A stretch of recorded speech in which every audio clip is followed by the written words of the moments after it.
August in England is a one-man play. I did ask Lynette Linton, one of the directors, if there were going to be other people in the play. She said, no, it's just going to be you. I think they can just afford me. They can afford the cab to the theatre. And she said, it's just going to be you and it's going to be a monologue. Okay, fine. So we started thinking about it before lockdown, when the Windrush scandal was at its most toxic. And you know, they say you should write about what you care about, not just what you know, but what do you care about and what do you want to know? What do you want to learn about something? And I didn't really know about the Windrush, because my mum came 10 years after the Windrush, was really peed off when she arrived at the airport and there were no photographers there. There was nobody saying, can you sing a calypso? There was nobody there to kind of memorialise her visit. Anyway, so 10 years after. So I wanted to write a story about post-Windrush people who maybe came in the 60s, who came on their mother's passport, like my sister Kay, and then lived in this country for years and years and years and paid benefits and taxes and everything, and then suddenly had this thing arrive in their life that said, oh, you have no leave to remain, you've got to go home. Terrifying. Terrifying. Terrifying. So if you're a grown-up and you've got 4 kids and you live in your house and you've been paying your tax and your benefits and everything, to have a letter come from this thing called Capita saying you have no leave to remain is the most frightening thing in the world. And I wanted to present something that was humorous and possibly moving, where you learn about somebody's life and then you see this big double-decker bus come at them from the side and see how they deal with it. And also, you know, because everybody you read about, I read about Michael Braithwaite, and we talked to him recently to do research, and we talked to some people from Birmingham, and the lady who worked in the House of Commons, they all say, but I'm British, I've lived here for 14 years, or I came here in 1970, and it's a real punch in the stomach to be told that you're not a British citizen when you are. It's incomprehensible for most of us. Incomprehensible. So we kind of wanted to present something that made you feel those feelings, and so hopefully that works. Well, no, every time you hear the story, and it can't be told enough ever, it does make you feel sick to your stomach, because, you know, if you're given a terrible medical diagnosis, you know, it's something we've all been brought up with, you know, maybe having to expect one day, or it's a possibility. But this is just like a bolt out of the blue, even for the people it happened to. Where did that letter come from? It came from the Home Office via an immigration institution called Capita, who handled all the kind of the bad news things. So they outsourced it and said... I was going to say, so it's a commercial thing. Yeah, it was outsourced. And they had a van with, you know, imagine this, a van with immigration enforcement parked outside your house to come and get you at 6 o'clock in the morning, because that's when you wouldn't be awake, and they just take you to a detention centre before... maybe in a week, maybe the next day, putting you on a plane back to Jamaica, where you haven't been, or Grenada or wherever, where you haven't been since you were 5 or 6 or 7. So I wanted to get this across. And the best thing about all of these stories that you watch when you go to the theatre or you go to the pictures is, if you can walk a mile in somebody's shoes, you might go out afterwards when you're eating your popcorn and go, wow, really? That happened? I'm going to go online, or I'm going to write to my MP, or I'm going to say, I don't think this is right. And so hopefully, we were talking about it yesterday, if people want to talk about it afterwards, we'll be there to talk to them afterwards. There'll be a website you can go to, all of that, because I think it will evoke feelings in the audience. And I wanted that to happen, but I'm aware that people are going to want to talk. It's interesting. So many questions. Okay, so the first question, my friend Russell, who you know, he does stand-up tours, and because he's, you know, he's a recovering addict, he will always, after his set, always take Q&A, regardless of what the set's about, because he knows a lot of people that come. Have been through similar experiences. You know, that's maybe why they were attracted to him in the first place, or they know someone, or they're with someone. You know, are you tempted to maybe even have a Q&A after the show? I think there's going to be several Q&As, but one of the things we want to do is have people, when the show's finished, they're going to need to sit with their thoughts for a bit, you know, because this is people's grannies, uncles, mums, dads, sisters, brothers. Are human beings. So people are going to want to sit in the space and talk to each other, to themselves. There's going to be a pen and a pad. They can write down their thoughts. And we're thinking about having this thing where they can record themselves on their phone and just say, this is what happened to me, and then send it to us. These things are a resource. And if the show can trigger something that helps people to think things through and navigate their feelings. Because remember as well, Chris, this is about your mental health. You know, we've heard so many stories of people being shunted off to somewhere and then having a nervous breakdown and collapsing and falling over. And you know, my original role was stand-up comedian, and now I'm an actor, and I wanted to do something that was amusing. You learn about this guy, you learn about his quirks and his quiddities and all that kind of stuff. And then suddenly this thing happens to him and you start to go, oh my God, this could happen to anybody. Anybody. So that's why I wanted to tell this story. Yeah, I mean, that's because it's us, you know, whether you're black or white or grey or brown or whatever, the threat of being taken away from your family is awesome.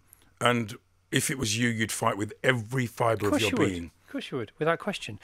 The immigration enforcement vans, when did they first start appearing? Well, they came to my house, but people say that they just started to show up. It was when this thing called... Whenabouts? It was when it was the beginning of the hostile environment was kind of 2012 when Theresa May was talking about it. Because I remember the vans. I remember them thinking, what the heck is that? I thought somebody was making a movie or something. Guys in high-vis they were jackets. blue and white, weren't they? Yeah, yeah. They just started to show up and they would arrive at 6 in the morning. There might have been a documentary about it. There was a brilliant single film called Sitting in Limbo where this guy just suddenly started to have this nightmare set of experiences where they showed up, they took him away, he was in this detention centre, and his missus had to do it all. And we met a lady recently from the Midlands whose daughter gave up going to university to take care of her mom and to help her sort this problem out. Because I don't know about you, but there's people in my family, and I'm kind of one of them, who don't like filling out forms, don't like this kind of bureaucracy stuff. It's kind of this Kafkaesque list of things with initials and acronyms and stuff. Nobody likes doing that. So what happens is your kids do it. And what happened in this lady's family is the daughter was doing all this work. Their dad died and she still had to support her mom. These are terrible stories. And we should be encouraged to look at them, because when you look back at this past, it can help you look forward to the future and go, well, that shouldn't happen again. Yeah, without question. So tell us about August. So August is the character. Yeah, August Henderson is from Jamaica. His dad went over 2 years before them in 1960, and his dad said he was going to send for them after he went to England to look for work and find some place decent to live and start our life all over again. That was the plan. And he goes and he doesn't send for them for 2 years. And this was a thing that happened back in the day. You know, Dad would go over and then 5 years later You read about this a lot. Yeah, it was a thing that happened. Anyway, Mom says, right, that's it, pack the suitcase, I'm going to England. And she borrows money from her mom, Granny Curtis, who's this tiny bend up, wrinkle up woman with a face like so. And they get together and they get the money and they go to England to find Dad, and they find him and he's being a bit of a rogue, but they end up in Peckham. And then they move to the Midlands and they live in West Bromwich, boing. And it's just about building a life in a Britain where you thought because you're in the Commonwealth you'd be welcomed in a certain way, and you're not. You know, there are no streets paved with gold. There are people touching your hair on the bus and asking if your hair's Velcro. There are people asking if your skin colour comes off. It's all of that. So they experience all of that with humour, and they kind of push back against it, obviously. August is bullied at school but fights back. Completely different to me, by the way. And then he forms a band called Black Fist. And he's got a band called Black Fist because it's so militant. Who was militant, Black Fist, want to be like Peter Tosh and Bob Marley, Black Fist. And they all live with their parents and wear second-hand clothes and talk like these, but they pretend to be Jamaican when they're on stage. And they do that, and then he meets this girl called Clarice, and he falls in love with her. She tells him, you know, maybe the band's not going to be a thing, and if we're going to be married, then maybe... And so he gets married. So you get this guy's entire life story, his love of music, his love of Clarice, and then they have some tragedies. And then later on in life, he gets this thing show up out of the blue from nowhere when he applies for a marriage license. Right. And actually what happens with it is a ping comes on the computer for any reason. Could be anything. And you couldn't have all your documents. I was researching this thing and thought, I've got to figure out, what is it that triggers the response from the Home Office? And it was literally, it just come up on our computer. And then suddenly your employees are telling you you're an illegal immigrant, and you're not. Yeah. You know, Michael Braithwaite's story is heartbreaking. He was teaching special needs kids in London and doing a brilliant job. And one day his boss said, you have no leave to remain. You're an illegal immigrant. You can't work here.